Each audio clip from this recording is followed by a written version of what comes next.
తెలుగుదేశం జిల్లా కమిటీల కోర్పుపై అధినేత చంద్రబాబు తీవ్ర అసంతృప్తి వ్యక్తం చేశారు. సామాజిక వర్గ దామాషాకు అనుగుణంగా జాబితా లేదని స్పష్టం చేశారు. మహిళలు, బీసీ, ఎస్సీ, ఎస్టీ, ఇతర వర్గాల ప్రాతినిధ్యం పెంచాలని, సోమవారానికి కొత్త జాబితా ఇవ్వాలని ఆదేశించారు. రాష్ట్ర ప్రభుత్వానికి ఏమాత్రం సంబంధం లేని ఇండిగో విమానాల రద్దు అంశంపై రిపబ్లిక్ టీవీ ఛానల్తో అనవసర వివాదాన్ని తెచ్చుకున్నామని చంద్రబాబు అభిప్రాయపడ్డారు.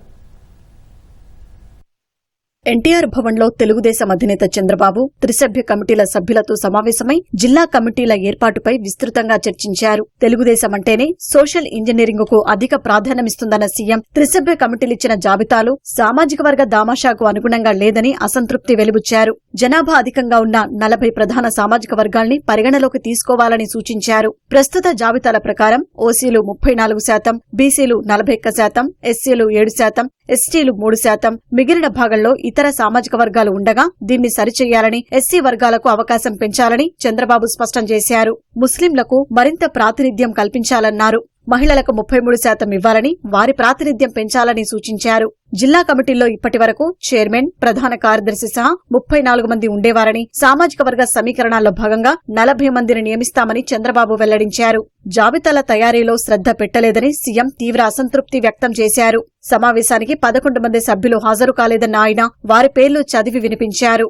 రిపబ్లిక్ టీవీ మొదటి నుంచి తెలుగుదేశం అంటే సానుకూల దృక్పథంతో ఉంటుందని, అలాంటి ఛానల్తో ఘర్షణాత్మక వైఖరి సరికాదని చంద్రబాబు వ్యాఖ్యానించారు. వివాదం పెద్దదయ్యేంత వరకు తన దృష్టికి తేకపోవడంపై ఆగ్రహం వ్యక్తం చేశారు. పార్టీ అధికార ప్రతినిధి దీపక్ రెడ్డి రిపబ్లిక్ టీవీ చర్చకు మరింత కసరత్తుతో వెళ్లి సమయస్ఫూర్తితో వ్యవహరించి ఉండాల్సిందన్నారు. టీవీ చర్చలో ఆయన చేసిన వ్యాఖ్యలపై అభ్యంతరం వ్యక్తమైనప్పుడు అంతటితో ముగించాల్సిందని చెప్పారు. అనవసరంగా చిన్న విషయాన్ని పెద్దది చేశారని, ఛానల్ను బహిష్కరిస్తున్నామని చెప్పడం ద్వారా వివాదం మరింత పెంచారు మందలించారు. ఛానల్ను బహిష్కరిస్తామని పార్టీ తరపున ఎవరూ చెప్పలేదని అధికార ప్రతినిధులు సీఎం దృష్టికి తేగా మనం అలా చెప్పకపోయినా వారికి అలాంటి అభిప్రాయం కలిగింది కదా అని ఆగ్రహం వ్యక్తం చేశారు. టీవీ ఛానల్లో ఖాళీ కుర్చీ చూపించి తెలుగుదేశం బహిష్కరించిందని చెప్పారు కదా అని చంద్రబాబు నిలదీశారు. పరిస్థితి అంతవరకు ఎందుకు తెచ్చుకోవాలని, వారితో మాట్లాడి అపోహలు తొలగిస్తే సరిపోయేది కదా అని ప్రశ్నించారు. అధికార ప్రతినిధులు పార్టీకి ప్రాతినిధ్యం వహిస్తున్నామన్న విషయాన్ని గుర్తుపెట్టుకోవాలన్నారు. భవిష్యత్తులో ఇలాంటివి జరగడానికి వీల్లేదన్నారు. తాను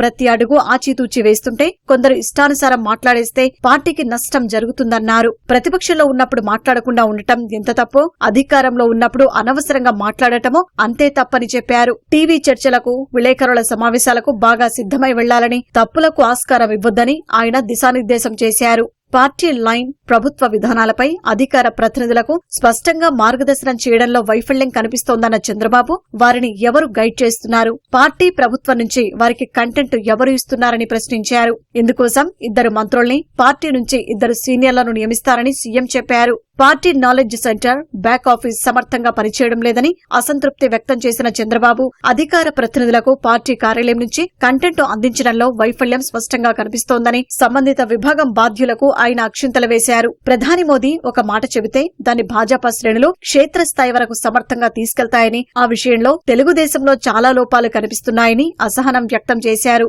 పీపీపీ విధానంలో వైద్య కళాశాలల్ని నిర్మించాలన్న ప్రభుత్వ విధానంపై విపక్షం విషప్రచారం చేస్తుంటే క్షేత్రస్థాయిలోనూ సమర్థంగా తిప్పికొట్టడం తానే చూసుకోవాలంటే ఎలా అని నిలదీశారు. పార్టీ ప్రతిపక్షంలో ఉన్నప్పుడు అధికార ప్రతినిధులు బాగా పనిచేశారని, ఇప్పుడు మరింత బాధ్యతగా, తెలివిగా వ్యవహరించాలని చంద్రబాబు సూచించారు. రిపబ్లిక్ టీవీ చర్చలో ఆ అంశం ప్రస్తావనకు వచ్చినప్పుడు అది కేంద్రం పరిధిలో అంశమని, వారు చూసుకుంటారని చెబితే సరిపోయేదని సీఎం వ్యాఖ్యానించారు.